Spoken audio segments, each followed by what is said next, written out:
నేను ఎవరితో అయితే స్నేహం చేశానో వాళ్ళల్లో ఎక్కువ మంది ఇప్పుడు ప్రాణాలతో లేరు. వ్యసనాలలో ఉండి చనిపోయారు. చిన్న చిన్న వయసుల్లో చనిపోయారు. అర్ధాంతరంగా లైఫ్ని ముగించుకున్నారు. కానీ దేవుని మహాకృప, వాళ్ళందరూ ఎగతాళి చేసుకుంటా, వాళ్ళు వెచ్చలవిడి తిరుగుళ్ళలో వెచ్చలవిడి జీవితంలో అలా కొనసాగుతూ నన్ను ఎగతాళి చేస్తుండగానే వాళ్ళ మాటలు ఏం పట్టించుకోకుండా, రే మీరు ఎన్నన్నా అనుకోండి, నేను భక్తిని ఎంచుకున్నా, దేవుణ్ణి ఎంచుకున్నా, దేవుని మార్గంలో నడుస్తున్నా, మీరు భక్తిహీనతను ఎంచుకున్నారు, ఆ మార్గంలో నడుస్తున్నారు, ఎవరి భవిష్యత్తు ఎలా ఉంటుందో భవిష్యత్తులో అర్థమైద్ది లేరా అని వాళ్ళు వెటకారాలు చేస్తుంటే నేను ఏం పట్టించుకోకుండా చిరునవ్వు నవ్వుకుంటూ దేవుని మార్గంలో సాగిపోయా.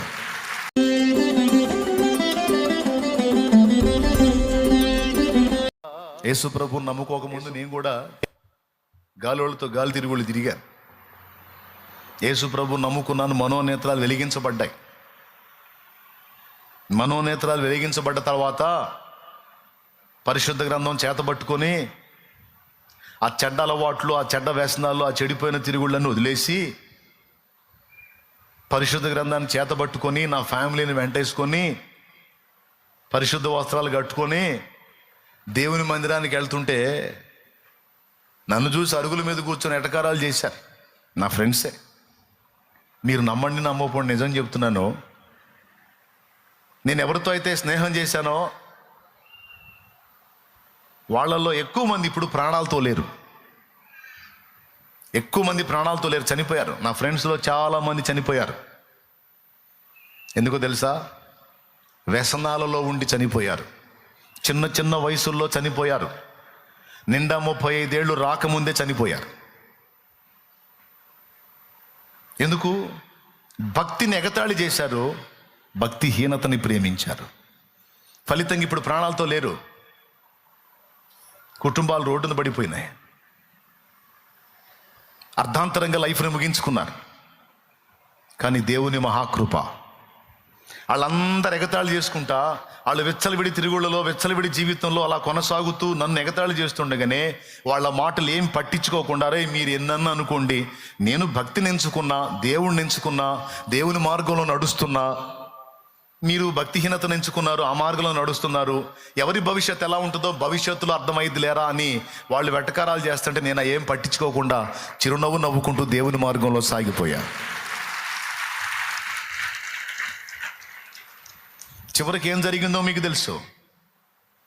ఈరోజు వాళ్ళ జీవితాలు లేవు, మృతులైపోయారు, మట్టికి మట్టి అయిపోయారు. నా జన్మ అయితే భక్తిని ఎంచుకున్నందున, నిజదేవుణ్ణి హత్తుకున్నందున జన్మ ధన్యమైపోయింది, నా లైఫ్ ధన్యమైపోయింది.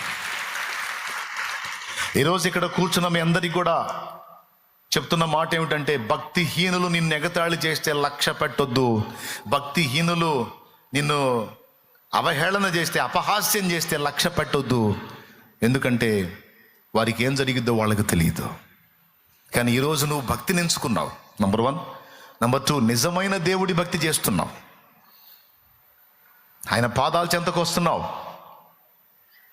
నీ భార్య బిడ్డల్ని పెట్టుకొని ప్రతి ఆదివారం నియామక కూటాల్లో దేవుని భయం కలిగి, దేవుని అందలి ప్రేమ కలిగి, హృదయపూర్వకంగా దేవుణ్ణి హత్తుకున్నావు, దేవుణ్ణి సేవిస్తున్నావు.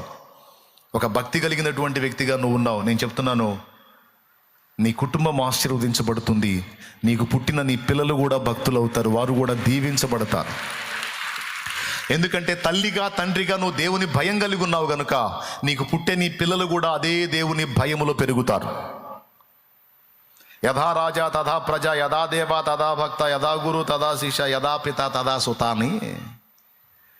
తండ్రి ఎలాగో సుతుడు అలాగే వస్తారు. ఒకవేళ నువ్వు భక్తుడిగా భక్తురాలిగా ఉండి నీ పిల్లలు ఇంకా లోకానుసారులుగా ఉంటే ఒకవేళ అది కొంతకాలమే నడుస్తుంది. ఏదో ఒకనాడు నీ ఆలోచనలు, నీ తలంపులు వాడిని తడతాయి. నా తల్లిదండ్రులు ఇలా లేరు కదా, నేను ఎందుకు ఇలా దౌర్భాగ్యుడిగా ఉన్నాను, ఛీ ఇది నాకు తగదని ఖచ్చితంగా నువ్వు నడిచిన దారిలో కూడా వస్తాడంతే. వస్తాడు. ఇవాళ కాకపోతే రేపు, రేపు కాకపోతే ఇంకా 10 రోజులకైనా సరే వాడు టర్న్ అవుతాడు, గ్యారంటీ. ఎందుకంటే నువ్వు భక్తిహీనంగా లేవు, నువ్వు భక్తి కలిగి ఉన్నావు, దేవుని భయం కలిగి ఉన్నావు, దేవుని అందరి ప్రేమ కలిగి ఉన్నావు కనుక నిన్ను బట్టి నీ ఇంటి వారు కూడా దేవునికి కనెక్ట్ అవుతారు. కాబట్టి అజ్ఞానానుసారంగా భక్తి చేసే వాళ్ళేమో టైంను లాస్ అవుతారు, చాలా నష్టపోతారు. అసలు భక్తి లేనటువంటి భక్తిహీనులేమో మొత్తంగా నష్టపోతారు, తమ ఆత్మనే నష్టపోతారు. మరి అన్ని కలిగి ఉండి పొందుకునేది ఎవరంటే భక్తిపరుడు. అది కూడా జ్ఞానానుసారమైన భక్తి, అంటే నిజ దేవుణ్ణి సేవించేవాడు ధన్యుడు. అలాంటి నిజమైన దేవుడి దగ్గరికి ఈరోజు నువ్వు వచ్చావు. ఎవడేమనుకున్నా సరే నువ్వు ఆయన్ని నమ్ముకున్నావు. కులస్తుల మాటలు లక్ష్య పెట్టలేదు, మతస్థుల మాటలు లక్ష్య పెట్టలేదు. ఒక్క దేవుణ్ణే కేంద్రంగా చేసుకున్నావు. దేవుడు ఉంటే చాలు అనుకున్నావు. అదే పట్టు జీవితాంతం కొనసాగు, అదే పట్టు జీవితాంతం కొనసాగు. ఈరోజు నువ్వు ఇబ్బందులు పడుతుండొచ్చు, నిన్ను ఎగతాళి చేసే అపహాసకులు ఆనందంగా ఉండొచ్చు. వాళ్ళు పండగలు చేసుకుంటుండొచ్చు, సంబరాలు చేసుకుంటుండొచ్చు, వాళ్ళు బాగా ఎంజాయ్గా నీకు కనపడుతుండొచ్చు. అస్సలు ఏం పట్టించుకోవద్దు నువ్వు. ఎందుకంటే వాళ్ళ భోగం అంతా నీటి బుడగ భోగమే. నీళ్ల మీద పుట్టుక్కున మొలిసిద్ది నీటి బుడగ, చూస్తానే పుట్టుక్కుమంటది. అది పర్మనెంట్ కాదు. వాళ్లకు కలిగే భోగాలు పర్మనెంట్ కాదు. నువ్వు అనుభవిస్తున్న శ్రమలు నీకు పర్మనెంట్ కాదు. నీకు ఇవి తాత్కాలికం, అవి వాళ్ళకు తాత్కాలికం. దేవుని యందు భక్తి నిలిపిన సోదరుడా, దేవుని యందు ప్రేమ భయము నిలిపిన సోదరి సోదరుడా, భక్తిహీనుల సంబరాలు చూసి నువ్వు బాధపడనక్కరలేదు. అవన్నీ వాళ్ళకి టెంపరీ. భక్తిపరుడుగా భక్తిపరులుగా నువ్వు అనుభవిస్తున్న శ్రమలు నీకు తాత్కాలికమే. ఒకరోజు వస్తుంది నీకు ఈ శ్రమల పరిస్థితి మారిపోయి, ఈ పర్వం మారిపోయి నీకు నూతన పర్వం స్టార్ట్ అయింది. వాళ్ళ భోగాల పర్వం మారిపోయి వాళ్ళకి అగచాట్ల పర్వం స్టార్ట్ అయింది. అలా కావాలని మనం కోరొద్దు, కానీ ఖచ్చితంగా వాళ్ళ ముగింపు అదే. ఎంతమందికి అర్థమైందో ఏమో ఇప్పుడు దాకా నేను చెప్పింది. ఏమర్థమైంది? ఎవరిని పట్టించుకుందాం? మనం వాళ్ళని పట్టించుకుందామా? లోకస్తుల్ని పట్టించుకుందామా? మనల్ని చూసి అపహాస్యం చేసి అపహాసకుల్ని పట్టించుకుందామా? ఎందుకంటే వాళ్ళ ముగింపు మన గ్రంథంలో రాయబడి ఉంది. భక్తిహీనుల దీపము కారు చీకట్లో ఆరిపోవునని, భక్తిహీనుల నివాసము శాపగ్రస్తమని. అదే భక్తిపరులు నీతిమంతుల నివాసాలు వర్ధిల్లుతాయని రాశాడు. కాబట్టి ఈరోజు ఈ మాట మీకు చెప్పాలని ప్రేరణ వచ్చింది, చెప్తున్నాను. భక్తిహీనులతో నివసించుట కంటెను నీ మందిరావరణములో ఒక దినము గడుపుట వేయి దినాల కంటే శ్రేష్టమైనది. కొంతమంది చదువుకున్న భక్తిహీనులు ఉన్నారు. కొంతమందికి చదువు లేకపోయినా తమకు తెలిసినంత వరకు నిజ దేవుణ్ణి తెలుసుకొని ఆయన్ని వదలక ప్రార్థించుకొని భక్తి చేసుకునే, చదువు లేకపోయినా సరే మనోనేత్రాలు వెలిగింపబడిన నీతిమంతులు ఉన్నారు. అలాంటి వాళ్ళ సంతతిని దేవుడు ఆశీర్వదించి వర్ధిల్ల చేశాడు. ఈరోజు అలాంటి భక్తిపరుల కుటుంబాలు మీరు గమనించినట్లయితే వాళ్ళ పిల్లలు మంచి హోదాలలో ఉన్నారు, మంచి భవిష్యత్తులో ఉన్నారు. వాళ్ళ పిల్లలు చెప్తా ఉన్నారు, అన్నా నేను డాక్టర్ అయ్యానంటే ఎలానో తెలుసా? నా తండ్రి భక్తిపరుడు అన్నా, నా తండ్రికి అక్షర జ్ఞానం లేదు, కానీ నా తండ్రికి వాక్యం తెలుసు. దేవుని వాక్యంలో మమ్మల్ని పెంచాడు. నా తల్లి వాక్యంలో పెంచిందన్నా. ఈరోజు ఈ స్థితిలో ఉన్నామంటే మమ్మ కన్నీటి ప్రార్థనన్నా. మమ్మకు పొట్టగోసిన అక్షరముఖ రాదు, కానీ మమ్మ కన్నీటి ప్రార్థనా పర్రాలన్నా. ఎప్పుడు మా కోసం రాత్రుళ్ళు మేల్కొని తెల్లవారుజాము 3 లేచి చేతులు ఎత్తి అయ్యా నా పిల్లలని ఏడుస్తూ ఉంటుందన్నా మమ్మ.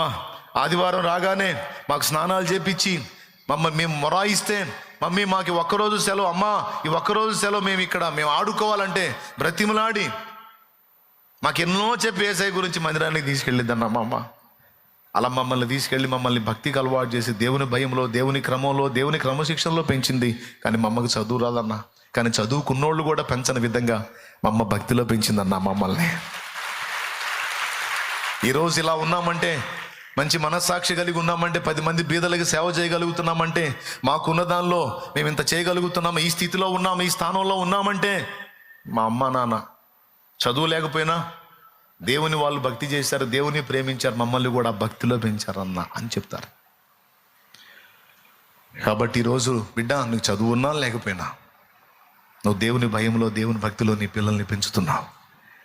వాళ్ళు ఆశీర్వాదకరమైన భవిష్యత్తు పొందబోతున్నారు రేపు. ఈరోజు నువ్వు పడుతున్నావు, ఉండి లేక, తిని తినక, వస్త్రహీనతతో, అప్పుల బాధలతో, ఆర్థిక ఇబ్బందులతో, నానా సమస్యలతో నువ్వు నలిగిపోతున్నావు.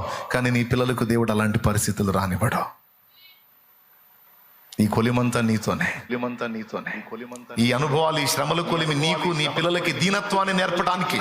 నువ్వు అనుకుంటావు నా ఒక్కడికేనా అని. కాదు, నీకు, నీ పిల్లలకు కూడా ఈ శ్రమల కొలిమి దీనత్వాన్ని నేర్పిద్ది, ధనం విలువ నేర్పిద్ది, దేవుని భయం నేర్పిద్ది, దేవుని భక్తి నేర్పిద్ది. అదే ఈ శ్రమల కొలిమి నీకు లేకపోతే, ఈ లేమి, కొదువ, కొరత అనేది నీకు లేకపోతే నీ పిల్లలు గర్విష్ఠులుగా పెరుగుతారు, నీ పిల్లలు గర్వహృదయులుగా పెరుగుతారు. నీకు తెలియదు, నీ పిల్లల మీద దేవుని ప్రణాళిక ఉంటే వాళ్ళకు దీనత్వం నేర్పడానికి కావాలనే కొన్నిసార్లు దరిద్రతను నీకు అనుమతిస్తాడు దేవుడు, లేమిని నీకు అనుమతిస్తాడు. అందువల్ల నీ పిల్లల హృదయాలు గాయమైపోవాలి, వాళ్ళకి దీన మనసు రావాలి, వాళ్ళు దేవునికి కనెక్ట్ అవ్వాలి, వాళ్ళు భక్తిని నేర్చుకోవాలి, వాళ్ళు భక్తిపరులు కావాలి. ఫలితంగా వాళ్ళ భవిష్యత్తు ఆశీర్వదించబడాలి. ఆ తర్వాత నీ పిల్లల ద్వారా అనేక మందిని దేవుడు దీవించాలి. మనకు అనుమతించబడే శ్రమలు మనల్నే కాదు, మన పిల్లల్ని కూడా దీనులు చేస్తాయి. కావాలంటే సంపన్నుల పిల్లల్ని మీరు చూడండి, దాదాపు 90% భ్రష్టులే అయ్యారు. సంపన్న పిల్లలు మీరు చూడండి, ఆస్తిపరుల పిల్లల్ని మీరు గమనించండి, చాలా వరకు వ్యసనపరులు అయ్యారు. సంపన్నులుగా ఉండి కూడా పిల్లలకి దీనత్వాన్ని నేర్పిన వాళ్ళ పిల్లలు మాత్రమే భద్రంగా ఉన్నారు. కొంతమంది సంపన్నులుగా ఉన్నప్పటికీ కూడా పిల్లలకు దీనత్వాన్ని నేర్పుతారు, తమ కష్టాల గురించి నేర్పుతారు, ఎన్ని బాధలు పడి పైకి వచ్చాడో ఎంత అవగాహన కల్పిస్తాడు బిడ్డలకి.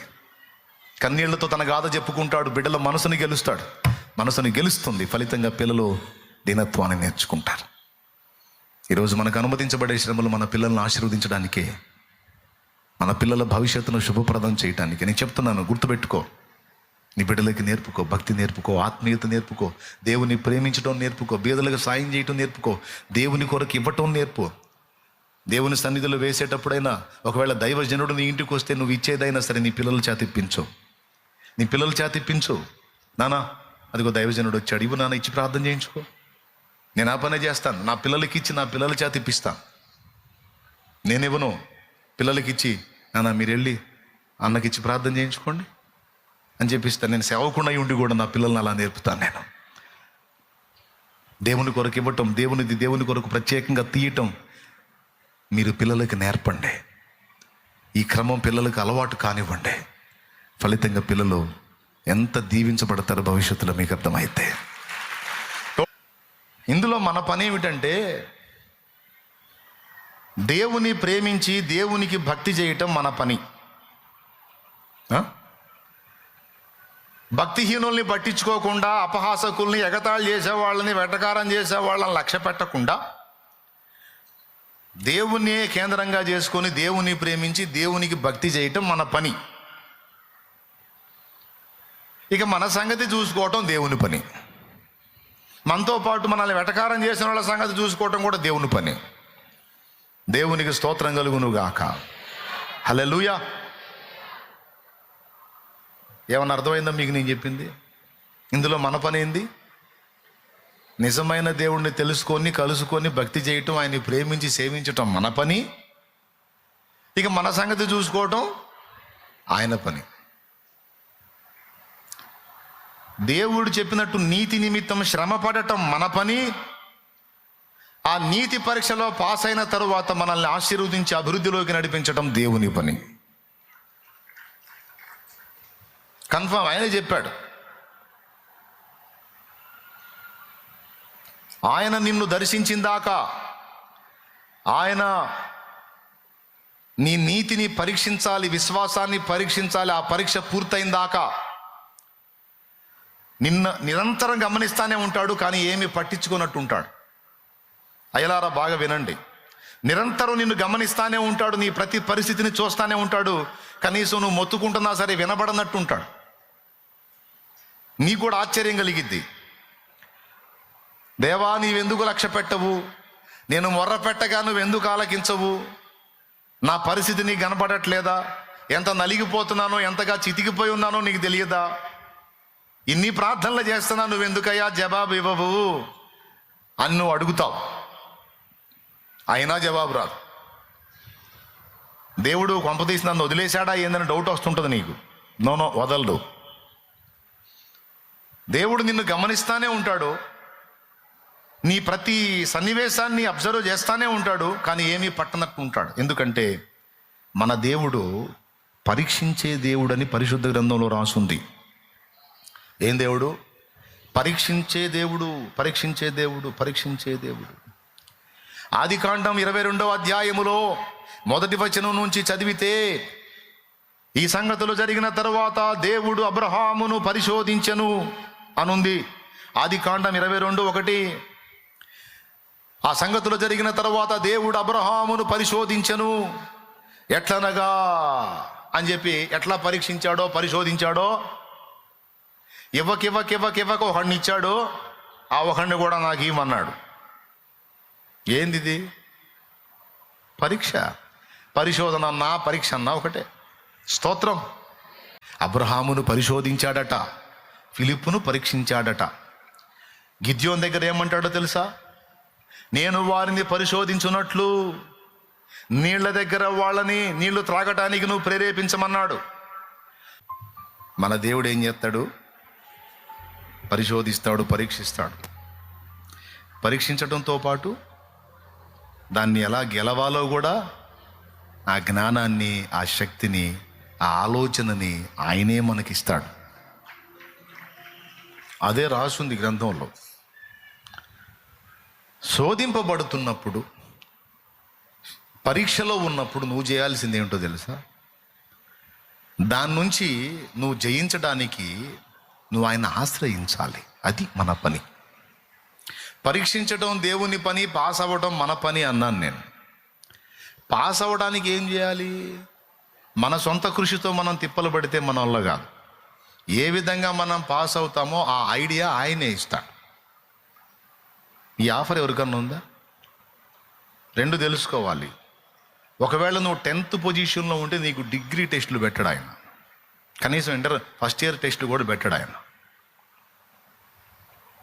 నీకు 10th నీ స్థాయి అనుకో, ఇంకా తక్కువ మోతాదులోనే నీకు టెస్ట్ ఉంటుంది. అసలు ఈ టెస్టులు కూడా ఎందుకన్నా, ఈ పరీక్షలు కూడా ఎందుకు? అసలు పరీక్ష లేకుండా దీవించవచ్చు కదంటే కుదరదట. దేవునికి స్తోత్రం కలుగును గాక. హల్లెలూయా. కుదరదు. అట్లెట్లా కుదురుతుంది? తేలొద్దు నీ సంగతే. నాణ్యతను పరిశీలించే దేవుడు మన దేవుడు. రాజీ పడడు. ఒకవేళ నీలో మెతకుందనుకో, అవసరమైతే మళ్ళీ టైం తీసుకొని నిన్ను సరి చేసుకొని మళ్ళా టెస్ట్లో తీసుకొస్తాడు. నువ్వు ఎక్కడైతే మళ్ళా ఫెయిల్ అవుతున్నావో మళ్ళీ అదే వస్తుంది నీకు. ఒకవేళ కోపము అనేది నీకు బలహీనత ఉందనుకో, మళ్ళా ఏ సన్నివేశాలు ఎదురవుతుంటాయి నీకు. దేవునికి స్తోత్రం కలుగును గాక. ఒక రౌండ్ ఎదురైద్ది, దాన్ని జయించలేకపోయావు, ఓడిపోయావు. కొద్ది కాలం మళ్ళా నీకు కౌన్సిలింగ్ అయిద్ది. తర్వాత అదే సన్నివేశం నీ జీవితంలోకి రానిస్తాడు. నీవు దాన్ని అధిగమించేంత వరకు ఎక్కడైతే నువ్వు పడుతున్నావో అది మళ్ళీ నీకు అనుమతించబడేదని మర్చిపోవద్దు. ఎంతమందికి అర్థమైందో ఏమో. నీ దగ్గర లంచం తీసుకునే బుద్ధి ఉందనుకో, మెతక బుద్ధి ఉందనుకో, ఎవడన్నా నోటు చూపించాడంటే ఇంకా ఆకర్ష అంటుంటుంది నీకు. అదొక శోధన నీకు అనుకో. నువ్వు దాన్ని అధిగమించేంత వరకు మళ్ళా నీకు అది ఎదురొస్తూ ఉంటుంది. ఇక పూర్తిగా తీర్మానం చేసుకొని నువ్వు దాన్ని జయించేంత వరకు అదే నిన్ను మళ్ళీ దర్శిస్తుంది. అట్లాగే ఎక్కడ నువ్వు వీక్ అవుతావో అందులో నువ్వు మళ్ళా నిగ్గుదేలేంత వరకు నీకు మళ్ళా పరిశోధన వస్తానే ఉంటుంది. ఎంతమందికి అర్థమైంది? అది నీకైనా నాకైనా తప్పదు. ఎందుకంటే తన పిల్లల్ని నాణ్యంగా తీర్చిదిద్దాలనేది ఆయన గొప్ప ప్రణాళిక. రాజీ పడేవాళ్ళుగా కాదు, పోరాడే యోధులుగా చూడాలి.